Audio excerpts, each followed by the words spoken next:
Alrighty. Welcome to another episode of Nova Empire. This time I'm going to go over some space station stuff as well as some updates and things that they've changed in the past couple of weeks.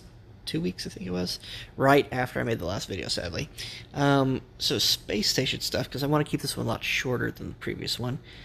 A lot of you are thinking, how should I design my space station? What's the best design? First off, you can design it any way that you want. However, and I've got a level 6 here. I'm going to start at level 1. Level 1 you can't really change. You got your basic stuff. Don't even worry about it.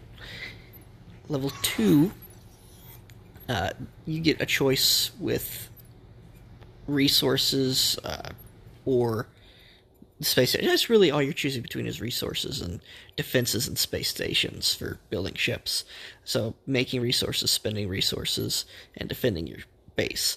Now, the defense stations with the current update are absolutely garbage. It is nice to have a little extra station regeneration, so having one early on might be useful, but when you fight a big fleet, they can take out your entire station in a single shot, no matter how many of those you have on.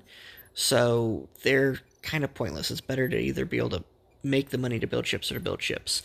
So I put shipyards on Station 2. I did actually originally have some resources on here, but then I went back and I deleted those resources. I only put on a couple minerals to help me get leveled up.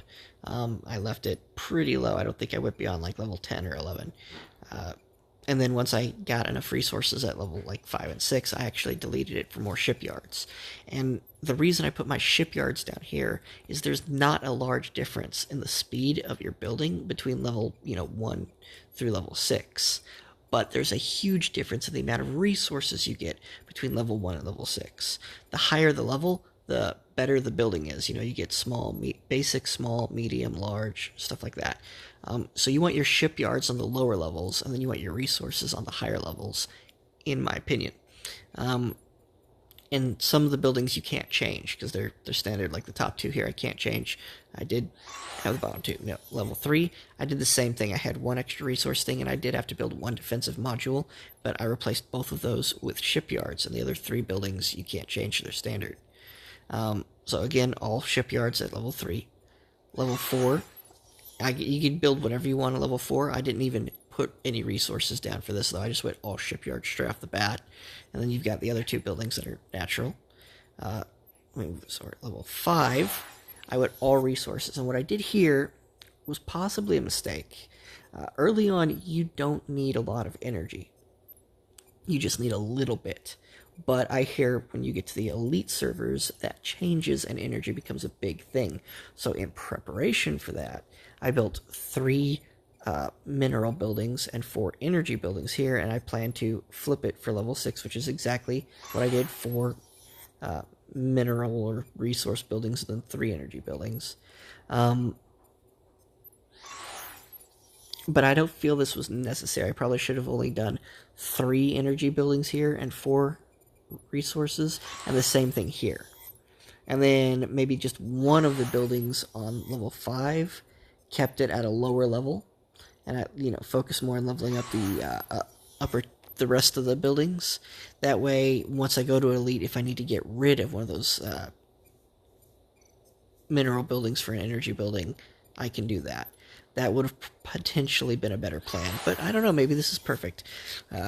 Not changing it at the moment, I'm just going to go forward with it, and if I still have way too much energy late in the elite servers, then I can consider getting rid of one, but at the moment this is working perfect for me, and these of course being the ones that give you the most resources. That's what I got there. Now I'm going to give you some tips too on building, so you can build your station up faster, because a lot of people are like, how do I get some of these buildings done? Because some of these buildings take like 100 days to build, 200 days to build.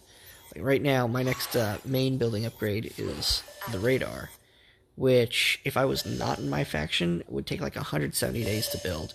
My current faction, it's actually something like 130, 140, with the buffs that they get. But I'm actually not going to build it right now because I can make that time massively less. And there are 2 important ways to make it massively less when you're building a station or a building at 100 to 200 days, which can get it done in maybe a month. 30 days is a lot less.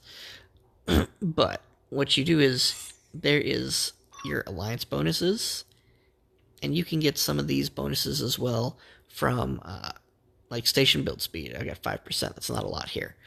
But you also can get bonuses from the pirates when they show up. And those bonuses from the pirates, if you're in a good alliance, can be a lot. The last pirates that came in, the build bonus was 75%.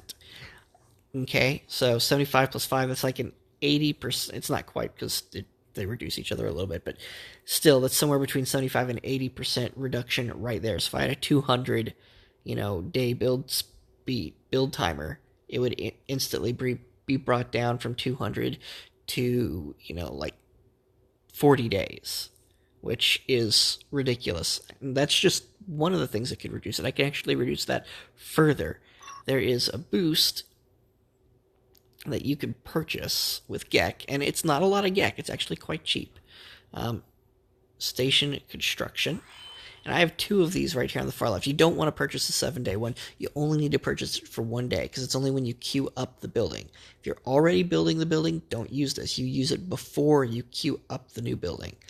But the 1-day construction, if you've got Prime, it's only 240 GECK. Without Prime, it's 300 GECK. 300 GECK, you can get that easily in a single day or two, just by saving your GECK. And it takes off 20% of the build time. 20%, when you're talking about like 100, 200 days, that's like 40 days. 40 days for like 300 GECK. That's awesome. Now, of course, if you've already reduced it by 75, 80%, and it's down to 40 days out of the 200, and then you use that, it's only going to reduce that 40 days remaining by 20%. So it's only going to save you maybe 10 days, something like that, if you had like 40 something. So it's not going to save you quite as much time as if you didn't have all those reductions already. It's not going to be like 100% reduction. All your buildings are instant. But with those abilities stacked, you can easily turn something that would be 150, 200 days into a 30-day thing, which is amazing. And don't forget, you also have your items. Save up your speed ups, your ones for your buildings. I mean, look, I've got like 1 hour, I've got 137 in several days. 3 hours, I got 29. 8 hours, I have 27. That's almost 10 days. That's 9 days right there in just in 8 hours. And I have one 10-day still saved up. So I can probably knock off easily 30, 40 days right now with what I got here in my speed ups. And what I'm doing is I'm saving it for when we get that event. So, I can reduce something already to like 30 days, boost it, get it done, and then something else really big that would be 100 days I could queue up, and or 200 days, and it would also be 30 days. So I get like 400 days worth of stuff done. And even if you don't have those amount of speed ups saved up, you can make speed ups pretty easily, between going to your Alliance workshop, and I wouldn't purchase them all like crazy, but each day purchase a couple speed ups, purchase 1 3-hour, a few 15 minutes, 1 8-hour, but leave the rest for everyone else so everyone can do this. You don't have to purchase like all the 8 hours, just one of each, maybe a couple 15 minutes if there's a nice stockpile each day. And what that will do is, say you get just an 8-hour, once a day. Every 3 days, that's a full day off of build time that you can get. So in 30 days, you can do 40 days worth of build time just from the 8-hour. If you're purchasing, 8 15 minutes and 2 3-hours on top of that, that's another, 10 days out of every 30 days. So in 30 days, you're doing 20 days just from your Alliance workshop that way. And if you're fighting and you're earning, speed ups, you're doing events, you're getting speed ups, you can easily double your time. In 30 days, you could do 60 days worth of build time just from that. So, or you could save them up for, like what I was saying, when you have those pirate mission, the event come up, and your group does whatever. And they might not get 75%, because I've got a really good group here that did really well last time, but it might only be a 20% or a 50%. But still, you can save so much time that way. Anyway, I think that's enough for the building. Let's go over one other thing. There's been some updates to the weapons in the game since, I believe, my last video. The laser weapon, which used to be 1% for heavy ships, has been massively upgraded. They needed that. It is now 10%. If I go to my ship design center, let's find something with a laser on it, just a basic frigate view. Edit. This thing used to say 1% for heavy hull. Now it says 10%. And the weak hulls I think buffed a little too at 115. I thought they were 100 before. So this has been buffed for weak ships and for heavy ships. It's everything about it's still true they said before, except for that it's completely useless against heavies, because 10% is not completely useless, especially when you compare that to the 10% of the missiles or the robotics at 10%. The only thing that is above the 10% mark, they're all the same even for heavies, is the cannons, but they've got the lower accuracy. So beams are not quite as useless, do not use late game as they used to be. They're still good against the lower ships. They're not quite as good against the larger ships, but when you're fighting the end game where everybody's largest in the game, they're just as good as anything else. And because they bypass armor, someone heavily armored with heavy, that might be quite useful.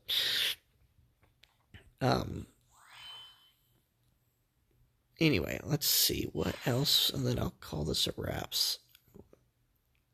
Did they update? I think that, oh yeah, repair speed has been drastically changed in this game with the last update. So it used to be that you had no repair speed ups except for, what you used.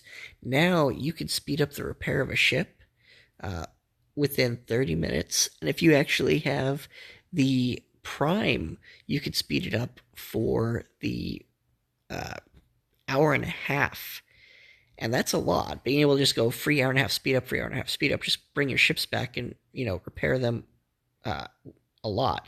But another thing you can do is, say, like right here, I've got some fodders, some tormentors, and some ruptures. And I had all three of them damaged, and it would take me maybe 4 hours to repair, or 3 hours, let's say 3 hours to repair all of that. And I couldn't speed that up until an hour and a half. But what I could do is I could send them to the dock, right? And then if they're in the dock, I could select each one individually and repair it. And that is much faster, especially say that 3 hours, if it broke up to hour and a half here, hour there, half hour there with the 3 groups, I could boost all 3 of those, and I could do that 3 hours instantly. And even if it was like, say, 2 hours each, so it's 6 hours of build time, I could do 2 15 minutes on each group, which would only be, a total of 45 minutes, for 6 hours, I could boost an hour and a half, 30 minutes. That was what would be 30 minutes for each group, so it'd be an hour and a half. And get the whole thing rebuilt instantly. Boost half an hour for the 2 hours on one group, and then boost the rest for free. Then same thing on another, same thing on another. So I end up getting like 4.5 hours of free boost that way. And that's just from one army. If you do that with multiple armies, you can really easily repair things that might take, days in using only a couple of hours or minutes potentially. There probably are more updates here, but that is just all I have noticed. I hope that all helps you with your game, and keep up the good fight. Oh, wait, one more thing. Final, if you've stayed on this long.